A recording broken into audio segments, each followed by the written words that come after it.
बिस्मिल्लाहिर्रहमानिर्रहीम। Dear students, अस्सलाम वालेकुम। आज हम स्टार्ट करने लगे हैं chapter number 11 FSc part 1 trigonometric functions and their graphs. तो सबसे पहले ये देखते हैं कि जो हमारे पास फंक्शन होते हैं साइन, कॉस, टैन एंड और उनके जो रेसिप्रोकल हैं उनकी डोमेन्स और रेंज क्या होती हैं।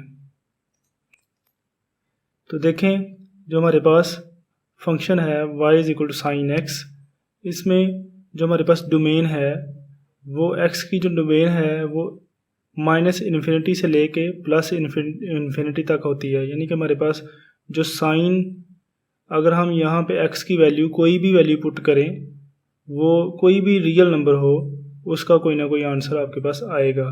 और रेंज का मतलब है कि इसमें जो आप x की वैल्यू पुट करेंगे उसका जो भी आंसर आएगा वो -1 से लेके 1 तक ही आएगा, या तो -1 आएगा या -1 से लेके 1 तक। मसलन अगर मैं यहाँ पे साइन लूँ, साइन कोई सी भी वैल्यू आप पुट कर दें, चले मैं 2869 इसका मैं साइन लेता हूँ, तो इसका जो आंसर आएगा वो -1 से लेके 1 तक इस लिमिट के दरमियान में ही आएगा, या -1 आ जाएगा या 1 आ जाएगा मैक्सिमम। तो ये देखें, हमारे पास जो आंसर आया इन दोनों के दरमियान वाली वैल्यू आती है। तो इसका मतलब है साइन x की जो रेंज है, जो फंक्शन साइन की रेंज है वो -1 से लेके 1 तक है, और जो डोमेन है वो कोई भी रियल नंबर हो सकता है। इसी तरह कॉस की जो डोमेन है वो भी एनी रियल नंबर है -इन्फिनिटी से लेके प्लस इन्फिनिटी तक, और जब आप कॉस निकालेंगे किसी भी वैल्यू का, उसका भी जो आंसर आएगा आपके पास वो -1 से लेके 1 तक ही आएगा। इसके बाद टैन की आप डोमेन देखें तो टैन की डोमेन भी एनी रियल नंबर है, लेकिन एक्सेप्ट इसमें सिर्फ वो नंबर नहीं आएंगे जो इसने ये आपको बता दिया कि x does not equal to 2n + 1/2 into में पाई। अब इसका क्या मतलब है? इसका मतलब ये है, ये देखें, अगर आप n की वैल्यू कोई सी भी वैल्यू पुट करें तो आपके पास ये वाला जो नंबर है ये तो इवन नंबर ही बनेगा, और उसमें जब +1 ऐड करेंगे तो आपके पास ऑड नंबर बन जाएगा। यानी कि कोई भी ऑड मल्टीपल हो पाई का और डिवाइडेड बाय 2, ये इसे छोड़ के कोई सा भी नंबर आप इधर डोमेन में पुट कर सकते हैं। तो इसकी जो रेंज है वो आपके पास -इन्फिनिटी से लेके प्लस इन्फिनिटी तक आएगी। टैन का जो आपके पास आंसर है उसकी रेंज एनी रियल नंबर है।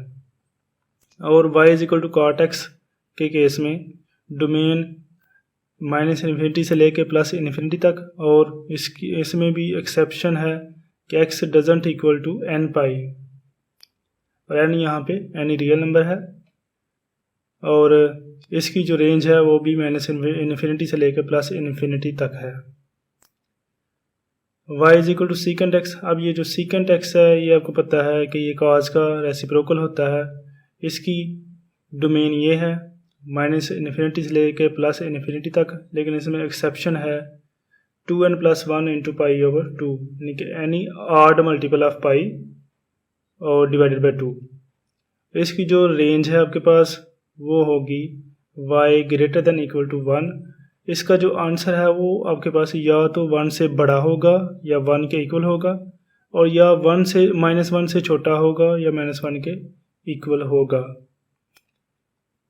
इसी तरह कोसिकेंट x है, इसकी डोमेन जो है इसमें भी एक्सेप्शन है कि x doesn't equal to n pi, और इसकी जो रेंज है जो इसका आंसर आएगा वो या तो 1 से बड़ा होगा या -1 से छोटा होगा, इक्वल टू भी हो सकता है। इसके बाद देखें पीरियड ऑफ ट्रिग्नोमेट्रिक फंक्शन। देखें, आपके पास कोई सा भी फंक्शन हो, उसकी जो वैल्यू होती है, जो साइन थीटा की वैल्यू आपके पास आएगी या कॉस थीटा की आएगी या टैन थीटा की आएगी, और आपके पास वही वैल्यू इसकी भी आएगी कि अगर आप उस थीटा में 2n पाई प्लस कर दें या माइनस कर दें तो सेम आंसर ही आपके पास आएगा। वो सेम वैल्यू आपको कोई सा भी फंक्शन जो होगा वो आपको वही वैल्यू देगा, अगर उस एंगल में आप 2n पाई एंगल को प्लस या माइनस करेंगे तो भी। पीरियड क्या होता है? Period of a trigonometric function is the smallest positive number which when added to the original circular measure of the angle gives the same value of the function। किसी भी trigonometric function का period वो smallest positive number है जिसे हम उसके circular major में plus करें तो वही वैल्यू आपकी फंक्शन की आएगी जो उसकी पहले आ रही थी। अब इसके हम एक्सरसाइज करते हैं। एक्सरसाइज में 11.1 में जो है आपके पास इसके 15 क्वेश्चन है। मैं इसके कुछ पार्ट आपको करवाने लगा हूँ। तो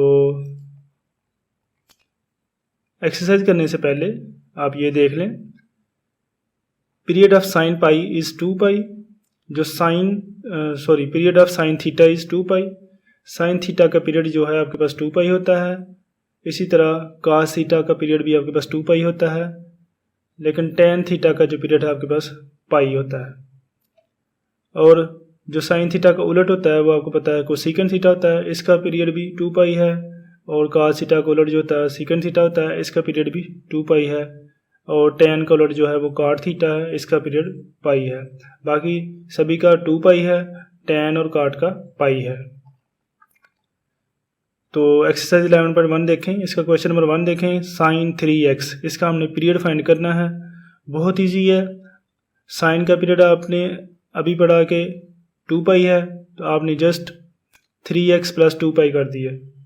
अब यहाँ पे जो आपके पास x है इसको आपने इसके साथ जो भी कांस्टेंट लगा हो उसको आपने बाहर निकाल लेना है और इसके साथ 1 आपने बनाना है। तो वही मैंने किया, 3 जो है वो कॉमन ले लिया। ये आपके पास रह गया x प्लस 2 पाई बाय 3, क्योंकि इसमें तो 3 नहीं था ना है, तो इसलिए वो कमी पूरी करने के लिए हमने इसे 3 के साथ डिवाइड करवाया। Hence the period of sine 3x is 2 pi by 3। अब जो भी x में ये प्लस हो रहा है ये आपके पास पीरियड आ जाएगा साइन 3x का। इस तरह क्वेश्चन नंबर 2 देखें, cos 2x, इसमें भी वैसे ही आप cos 2x प्लस 2 पाई, और इसमें भी 2 आपने कॉमन ले लिया, और x प्लस इसमें भी 2 आ रहा था, ये भी बाहर है तो ये पाई रह गया। अब cos 2x का जो आपके पास पीरियड है वो आपके पास ये आ जाएगा पाई। क्वेश्चन नंबर 3 देखें, tan 4x, इसमें भी आपने चूँकि tan है तो tan का पीरियड आपको पता है कि पाई होता है, जो कि मैंने इधर आपको बता दिए हैं। बाकी सभी का 2 पाई है, tan और काट का पाई है। तो इस केस में आपने 2 पाई की बजाय पाई ऐड किया। यहाँ पे आपने 4 कॉमन ले लिया, x प्लस इसमें 4 नहीं था, है पाई अकेला था, इसलिए आपने 4 के साथ डिवाइड कर दिया। तो आपके पास पीरियड आ गया पाई बाय 4। क्वेश्चन नंबर 5 देखें, साइन x बाय 3, इसमें साइन x बाय 3 प्लस 2 पाई, साइन का पीरियड 2 पाई होता है, आपने 2 पाई प्लस कर दिया। अब x के साथ आपने 1 बनाना है, इसलिए x के साथ 1/3 लगा हुआ है, आपने इसे 1/3 को बाहर निकाल लिया, ये x रह गया प्लस इसमें 1/3 नहीं था है। तो अब कह लें कि अब जब आपने 1/3 निकाला है तो इसको आप जो है ना 3 के साथ मल्टीप्लाई करवा लें, 3 to 6 पाई, या अगर आप इसे 1/3 से डिवाइड करेंगे तो वो जो 3 है ऊपर जाके मल्टीप्लाई हो जाएगा, 3 to 6 पाई आ जाएगा। तो इसमें आपके पास जो पीरियड आ गया साइन x बाई 3 का वो है 6 पाई। क्वेश्चन नंबर 15 देखें, 3 cos x बाय 5, 3 cos आपने वैसे ही किया, cos का पीरियड 2 पाई होता है, x बाय 5 प्लस 2 पाई कर दिया। अब 3 cos x के साथ जो भी लगे इसे कॉमन ले लिया, 1/5, तो x के साथ 1 बन गया प्लस, अब 1/5 चूँकि इधर नहीं है 1/5, इसे आप 1/5 के साथ डिवाइड करवाएंगे तो वो जो 5 है वो ज़ाहिर सी बात ऊपर जाकर मल्टीप्लाई हो जाएगा। तो 5 आप डायरेक्ट ही जो है इसे मल्टीप्लाई करवा दें, 5 to the 10 पाई, आपके पास ये पीरियड आ जाएगा 10 पाई, 3 cos x बाय 5 का। क्वेश्चन नंबर 13 देखें, 3 sin x, आपने 3 sin x प्लस 2 पाई किया, क्योंकि साइन का पीरियड 2 पाई है, 3 sin, अब यहाँ पे 1 मैंने कॉमन ले लिया, चूँकि x के साथ पहले से ही 1 है, तो ये चाहे ना भी आप लें, डायरेक्ट ही आपके पास जो पीरियड है वो 2 पाई है। secant 9x, इसमें भी आपने secant 9x प्लस 2 पाई किया, सेकंड 9 जो है 9 आपने कॉमन ले लिया x के साथ 1 बनाने के लिए। अब चूंकि इधर 9 नहीं है तो आपने इसको 9 के साथ डिवाइड करवाया, चूंकि आपने कॉमन लिया है तो उसकी कमी पूरी की। तो पीरियड आपके पास आ गया 2π/9। तो आपकी जो एक्सरसाइज 11.1 है वो कंप्लीट हो गई है। तो इस चैप्टर की जो एक्सरसाइज 11.2 है वो बोर्ड के पॉइंट ऑफ व्यू से इम्पोर्टेंट नहीं है, तो आपने जस्ट 11.1 ही को करना है। इसमें से 2 नंबर का शॉर्ट क्वेश्चन भी आता है और MCQ भी आ सकता है। Thank you very much. Subscribe our channel if you like the video.